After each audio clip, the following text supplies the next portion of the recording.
जय जय शङ्कर हर हर शङ्कर जय जय शङ्कर हर हर शङ्कर जय जय शङ्कर हर हर शङ्कर जय जय शङ्कर. சமூக தனி வாழ்க்கை நெறிகள். தெய்வத்தின் குரல் 3ஆம் பாகம். பரோபகாரம், தொண்டின் உட்பயன்கள், திருப்பணி. இதனாலெல்லாம் என்ன பிரயோஜனம் வந்துவிடப் போகிறது என்று நினைக்கக்கூடாது. ராமாயண அணில் நமக்கெல்லாம் முன்னுதாரணம். அத்தனாம் பெரிய சேது பந்தத்தில் நாம் அல்ப ஜந்து என்ன பெரிய சகாயம் பண்ண முடியும் என்று அது நினைத்ததா? அது பண்ணின சேவை ராமருக்கு என்ன உபகாரம் பண்ணிற்றோ பண்ணவில்லையோ அதற்கே பெரிய உபகாரம் பண்ணிவிட்டது. ஸ்ரீராமனின் கருணையை கரஸ்பரிசத்தை சம்பாதித்து தந்துவிட்டது. இப்படி நாம் என்ன பண்ணி கிழிக்கப் போகிறோம் என்று ஒதுங்கி இல்லாமல் நம்மாலான தொண்டு செய்தால் மற்றவருக்கு நம்மால் நல்லது நடந்தாலும் நடக்காவிட்டாலும் நமக்கு ஈஸ்வர பிரசாதம் கிடைத்து சித்த சுத்தி லபித்துவிடும். ராமாயண அணில் மாதிரி 2 பேரை என் லைஃப் டைமில் நினைக்கிறேன். 1944 பிப்ரவரியில் காஞ்சிபுரத்தில் காமாட்சிக்கு பெரிசாக கும்பாபிஷேகம் பண்ணின போது திருநெல்வேலியில் ஏதோ சின்ன கடை வைத்திருந்த ஒருவர், என்னால் இதற்கு மேல் பண்ண சக்தி இல்லையே என்று மனசார வருத்தப்பட்டு நீளமாக எனக்கு ஒரு கடிதாசு எழுதி ₹1 மணி ஆர்டர் பண்ணியிருந்தார்.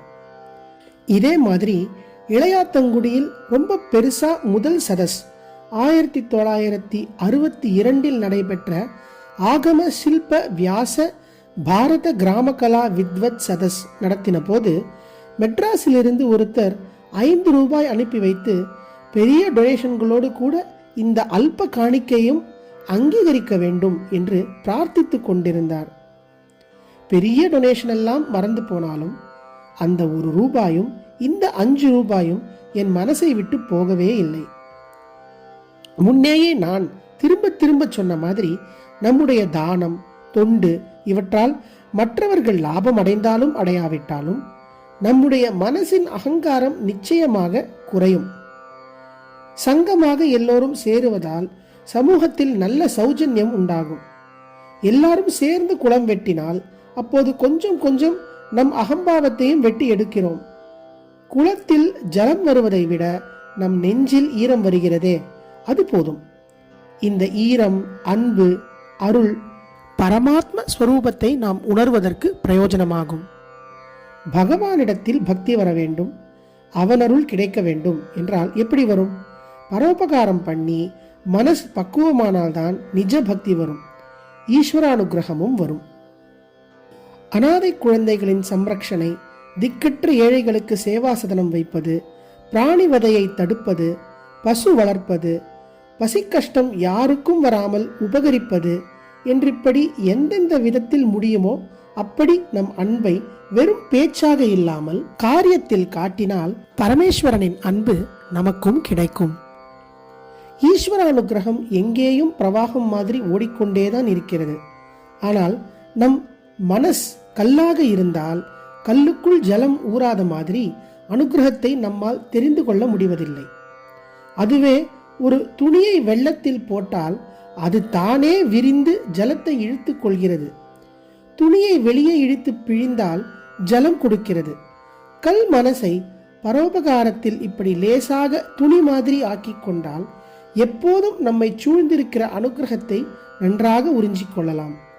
ஜீவனுக்கு செய்கிற பெரிய உபகாரம் அவனுக்கு கருணாமூர்த்தியான ஈசனிடம் பிடிப்பு ஏற்படுத்தி தருகிற திருப்பணிதான்.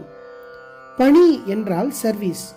ஸ்கூல் வைப்பது, ஆஸ்பத்திரி கட்டுவது, ஜல வசதி பண்ணி தருவது எல்லாம் சர்வீஸ் தான். நாம் சோஷியல் சர்வீஸ், சமூக பணி என்றாலே இதுகளைத்தான் நினைக்கிறோம். ஆனால் இந்த பணியெல்லாம் இறைப்பணியில் கொண்டு சேர்த்தால்தான் நிறைவுள்ளதாகும் என்று நமக்கு புரிய வைக்கிறதற்காகத்தான் ஈஸ்வர சம்பந்தமான பணிக்கே திரு என்று அடைமொழி கொடுத்து திருப்பணி என்று பெயர் வைத்திருக்கிறார்கள். திருப்பணி என்கிற வார்த்தை எல்லா சர்வீஸுக்கும் உச்சி அதுதான் என்று அர்த்தம் கொடுக்கிறது. ஏழை இந்தியாவில் உள்ள இத்தனை பிரம்மாண்டமான கோயில்களை சம்பளத்துக்காக ஜனங்கள் கட்டவில்லை. ராஜாக்கள் கோயில் கட்டின தொழிலாளிகளுக்கு நிறைய கொடுத்தது வாஸ்தவம். ஆனால் இவர்கள் சர்வீஸாகத்தான் செய்தார்கள். இவர்களுடைய காலக்ஷேபம் நடக்க வேண்டும் என்று ராஜா தானாக பொருள் கொடுத்தான். அந்த நாள் சொசைட்டியின் செட்டப், எக்கானமி எல்லாமே வேறே. ஜனத்தொகை குறைச்சல், சோற்றுக்கும் துணிக்கும் ஜாகைக்கும் கஷ்டமே இல்லை. அத்தியாவசியங்கள் தவிர லக்ஷரிகள், சினிமா, அது இது என்று செலவும் இல்லை. இன்றைக்கு மாதிரி ஃபேக்டரிகளும் டேம்களும் கட்ட வேண்டிய அவசியம் ராஜாங்கத்துக்கு இல்லை. சைன்யத்தை வைத்து ரட்சிக்கிற ஒரு செலவு தவிர மற்றபடி வெல்ஃபேர் ஸ்டேட் என்று இப்போது சமூக அபிவிருத்திக்கு செலவழிக்கிற அநேக செலவினங்கள் ராஜாவுக்கு இல்லை. அதனால் இன்றைக்கு உள்ள ஃபேக்டரி, டேம் எல்லாவற்றையும் சேர்த்து வைத்து கோயில் கோயிலாக கட்டினான். புதிதாக கட்டுவது, பழசை விஸ்தரிப்பது என்று ஜனங்களுக்கு ஓயாமல் வேலை கொடுத்து சம்பளமும் கொடுத்து வாழ வைப்பதற்கு கோயில் திருப்பணிதான் முக்கியமாக நடந்து வந்தது. இதனால் வேலை செய்கிற ஜனங்களின் மனசும் ஈஸ்வரபரமாக போனதில் அவர்கள் நல்ல பக்தியோடு சாந்தர்களாக இருந்து வந்தார்கள். தேசமே க்ஷேமமாக இருந்தது. வெறும் பணியாக இல்லாமல் திருப்பணியாக இருந்ததால் ரைட் கேட்பது, ஸ்ட்ரைக் பண்ணுவது என்பதெல்லாம் இல்லாமல் மனப்பூர்வமாக உழைத்தார்கள். காரியம் ஒழுங்காக நடந்து இன்றைக்கும் லோகமே பிரமிக்கும்படியாக எங்கே பார்த்தாலும் கோயிலும் கோபுரமுமாக இருக்கிறது. இப்போது இத்தனை ஜனங்கள், இன்ஜினியரிங் முன்னேற்றம் எல்லாம் இருந்தும் அவற்றை பழுது பார்க்க கூட நமக்கு சக்தி இல்லை. தொண்டின் உட்பயன்கள் திருப்பணி நாளை தொடரும். ஜெய ஜெய சங்கர, ஹரஹர சங்கர, மகாபிரியவாச்சரணம். जय जय शङ्कर हर हर शङ्कर जय जय शङ्कर हर हर शङ्कर जय जय शङ्कर।